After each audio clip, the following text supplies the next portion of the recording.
आजकल renewable energy का topic बहुत ज़्यादा चर्चा में है। जब भी हम रिन्यूएबल एनर्जी की बात करते हैं तो आम तौर पर सौर ऊर्जा और पवन ऊर्जा ही हमारे दिमाग में आती है। पर क्या आपने भूतापीय ऊर्जा यानी कि जियोथर्मल एनर्जी के बारे में सुना है? मैं आपको बताना चाहूँगा कि भारत ने 2022 में अपना पहला जियोथर्मल एनर्जी प्रोजेक्ट इस्टेब्लिश करने की कोशिश की थी, लेकिन इसमें हमें सफलता नहीं मिल पाई थी।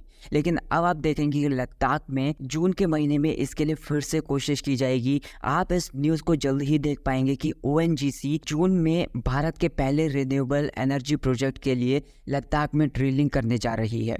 इस वीडियो में हम इस प्रोजेक्ट के बारे में डिटेल से जानेंगे और ये भी देखेंगे कि इस बार हम क्या नया करने जा रहे हैं। 2022 में हमने क्या क्या गलतियां की थी और इस बार क्या क्या अलग होने वाला है। साथ ही हम दुनिया भर में इसकी सिचुएशन के बारे में भी जानेंगे। इस वीडियो में आपको बहुत कुछ नया जानने के लिए मिलेगा। भारत सरकार की रेप्यूटेड कंपनी ओएनजीसी, जो कि तेल और नेचुरल गैस के फील्ड में लीडर है, वो लद्दाख में जून के महीने में एक नई ड्रिलिंग कैंपेन शुरू करने जा रही है। 2 साल पहले इस प्रोजेक्ट में जो बाधाएं आई थी उनसे सीख लेते हुए इस बार एक नई शुरुआत करने जा रही है। लद्दाख के पूगा घाटी में, जिसके बारे में आपने अक्सर सुना होगा, ये प्रोजेक्ट एस्टैब्लिश किया जाएगा। ये फील्ड ले और हेमिस नेशनल पार्क के पास है और पैंगोंग सो झील के ठीक नीचे सिचुएटेड है। अगर ये प्रोजेक्ट सफल होता है तो ये उस फील्ड के लिए बहुत ज़्यादा बेनिफिशियल साबित होगा, क्योंकि ये एमिशन फ्री इलेक्ट्रिसिटी प्रोवाइड करेगा। जैसे कि आप जानते हैं कि सोनम वांगचुक ने हाल ही में क्लाइमेट चेंज के खिलाफ आवाज उठाई और इस तरह के प्रोजेक्ट से न केवल क्लाइमेट फ्रेंडली इलेक्ट्रिसिटी भी मिलेगी, बल्कि इलेक्ट्रिसिटी की समस्या भी हल हो जाएगी।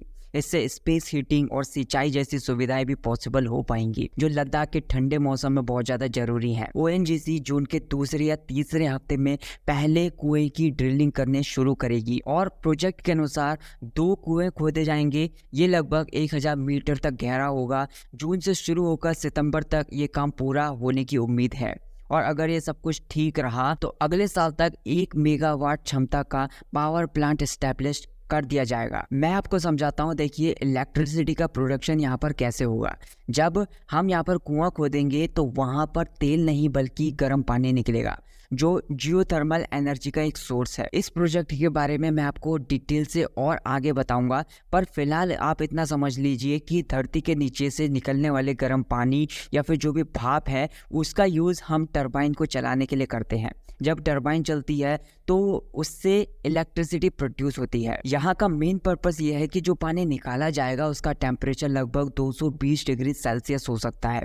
इस भाप का पहला यूज इलेक्ट्रिसिटी प्रोडक्शन के लिए होगा और बाद में इसे कमरे को गर्म करने, एक्वा फार्मिंग, हर्बल उत्पादन जैसे दूसरे कामों के लिए यूज किया जा सकता है। इस बार ओएनजीसी ने आइसलैंड के एक्सपर्ट्स की मदद ली, क्योंकि आइसलैंड में 2/3 प्राइमरी एनर्जी जियोथर्मल एनर्जी से ही आती है। पिछले साल 2023 में जब हमने पहली बार ये कोशिश की थी और असफल रहे थे, मतलब सक्सेसफुल नहीं हो पाए थे, उस टाइम पर कोई भी कॉन्ट्रैक्ट लेने के लिए तैयार नहीं था। लेकिन इस साल ओएनजीसी ने अपने पहले ड्रिलिंग के लिए कॉन्ट्रैक्ट दे दिया है और इंस्पेक्शन का काम जारी है। मई में सारा सामान और इक्विपमेंट्स मोबिलाइज कर दिया जाएगा। पूगा में ड्रिलिंग के लिए टाइम बहुत ज्यादा कम होता है, क्योंकि जून से पहले और सितंबर के बाद ड्रिलिंग पॉसिबल नहीं होती। इसीलिए जून से सितंबर के बीच में ये काम किया जा सकता है।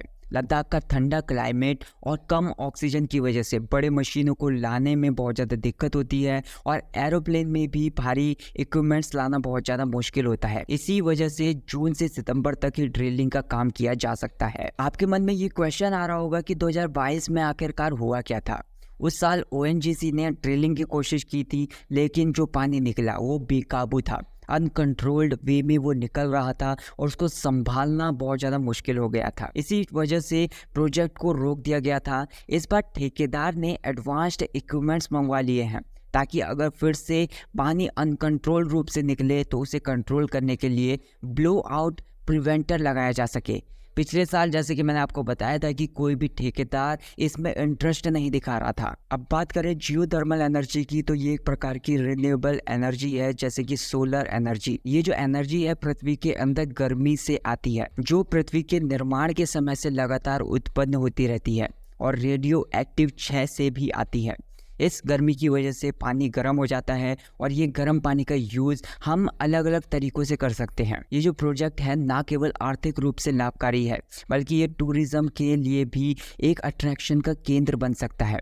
अगर इस प्रोजेक्ट में हमें सफलता मिलती है तो इससे टूरिज़्म को भी बढ़ावा मिलेगा। अगर हम जियोथर्मल एनर्जी के बेनिफिट्स पर नज़र डालें तो ये सबसे पहले क्लीन एंड रिन्यूएबल है।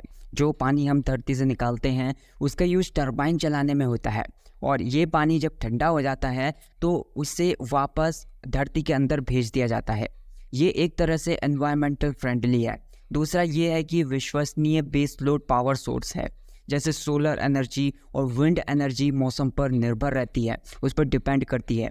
वहीं जियोथर्मल एनर्जी 24 घंटे हफ्ते के 7 दिन उपलब्ध रहती है। जब तक गर्म पानी निकल रहा है लंबे पीरियड में ये कॉस्ट इफेक्टिव भी है। हालांकि शुरुआत में इसे इस्टेब्लिश करने में ज़्यादा खर्चा आता है, लेकिन इसके नुकसान भी हैं।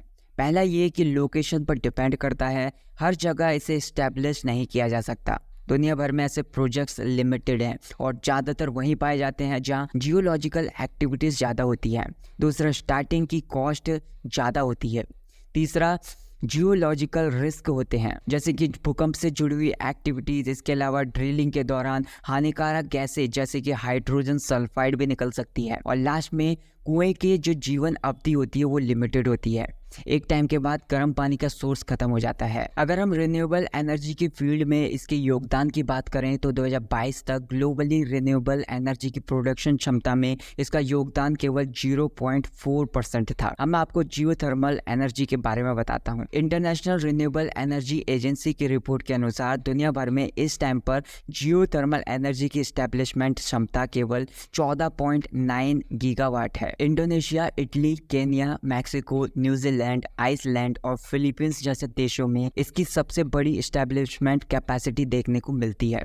2022 में दुनिया भर में केवल 181 मेगावाट की नई जियोथर्मल एनर्जी प्रोडक्शन क्षमता जोड़ी गई थी, जबकि सौर ऊर्जा की एस्टेब्लिशमेंट 191 गीगावाट थी, जो ये शो कराता है कि जियोथर्मल एनर्जी का योगदान अभी भी काफ़ी ज़्यादा कम है। भारत की अगर बात करें तो यहाँ पर लगभग 340 जियोथर्मल हॉट स्प्रिंग्स की पहचान की गई है। इनमें से कुछ गुजरात में, कुछ नॉर्थ ईस्टर्न स्टेट्स में और कुछ लद्दाख की पूगा घाटी, महाराष्ट्र के जलगांव और उत्तराखंड के तपोवन और हिमाचल प्रदेश के मणिकरण में भी पाए जाते हैं। मणिकरण में तो गर्म पानी के झरने भी हैं जहाँ पर लोग चावल पकाने का काम भी करते हैं। ये जगह ना केवल ऊर्जा के सोर्स हैं बल्कि टूरिज्म के लिए भी आकर्षण का केंद्र है। आइसलैंड की अगर बात करें तो वहाँ की मेन सोर्स का 2/3 हिस्सा जियोथर्मल एनर्जी से आता है। गर्म पानी का सप्लाई पूरे आइसलैंड में पाइपों के जरिए किया जाता है, जिससे बिजनेस हाउसेस और एजुकेशनल इंस्टीट्यूट्स को लाभ मिलता है। आइसलैंड में अलग अलग तरह की फसलें, फल, सब्जियां और फूल भी इसी एनर्जी के माध्यम से उगाए जाते हैं, क्योंकि वहाँ की ठंडे क्लाइमेट में नॉर्मल खेती पॉसिबल नहीं हो पाती है। मछली पालन भी इसी एनर्जी का यूज़ करके किया जाता है। आइसलैंड में टूरिस्ट स्पॉट भी बहुत ज़्यादा हैं, जैसे कि ब्लू लगून, जो लोगों के बीच काफ़ी ज़्यादा पॉपुलर है। जियोथर्मल एनर्जी आइसलैंड की इकोनॉमी में बहुत ज़्यादा योगदान देती है। आशा करते हैं कि लद्दाख में भी और भारत में भी पहला जियोथर्मल एनर्जी प्रोजेक्ट सफलतापूर्वक स्टैब्लिश किया जा सके। So that's it guys for this video. I hope आपको ये वीडियो पसंद आई होगी। अगर वीडियो पसंद आई हो तो वीडियो को लाइक कर देना, चैनल को सब्सक्राइब कर देना। Thank you so much for